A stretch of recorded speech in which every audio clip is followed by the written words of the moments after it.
Grandement favorisées par les changements globaux, les espèces invasives font partie des facteurs majeurs de perturbation des écosystèmes locaux. Dans ce poster, nous présenterons à la fois les menaces posées par l'invasion du frelon asiatique et les nouvelles réponses comportementales, physiologiques et morphologiques mises en place par les espèces indigènes. Introduit en France depuis des décennies, le frelon asiatique Vespa velutina bouleverse les écosystèmes locaux en exerçant une pression de prédation importante sur les abeilles européennes. Ces dernières, n'ayant pas coévolué avec ce prédateur, se retrouvent alors sans défense, diminuant leur nombre, leur capacité de défense ainsi que la diminution de la recherche de nourriture. Et ce, allant jusqu'à favoriser l'effondrement des colonies et donc la disparition progressive de ces pollinisateurs essentiels. Cependant, face à ces menaces, diverses abeilles européennes, et plus particulièrement Apis mellifera, ont développé des réponses adaptatives pour survivre à cette nouvelle menace, mettant en place de nouvelles stratégies. Nous retrouvons entre autres le miroitement, une technique où les abeilles secouent leur abdomen pour créer un effet d'éblouissement qui perturbe et aveugle le frelon.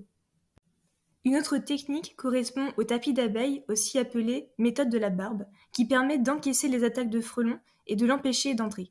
Pour ce faire, les abeilles forment un regroupement défensif à l'entrée de la ruche. Enfin, si le frelon parvient à rentrer, elles peuvent adopter la méthode la plus répandue, la hit ball. Un groupe d'abeilles se jette sur le frelon, formant une boule compacte et par mouvement frénétique de leurs ailes, elles augmentent la température du frelon pour le tuer par asphyxie ou chaleur.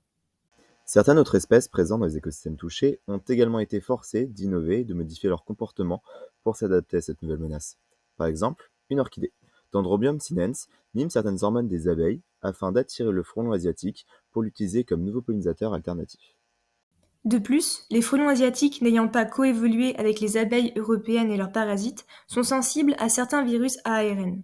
Ces virus sont transmissibles lors du partage des ressources ou des comportements de prédation. Cela peut entraîner des modifications de leur comportement et de leur physiologie. Ces virus peuvent être potentiellement utilisés comme méthode de biocontrôle de ces prédateurs, entraînant déjà leur diminution. En conclusion, même si ces réponses adaptatives restent récentes et en cours de développement, ces espèces indigènes ont réussi à mettre en place de nouvelles stratégies innovantes. Différentes espèces d'abeilles européennes ont été capables de mettre en place de nouvelles méthodes de défense face à cette nouvelle invasion. Si certaines sont semblables à celles des abeilles asiatiques, d'autres sont alors toutes nouvelles.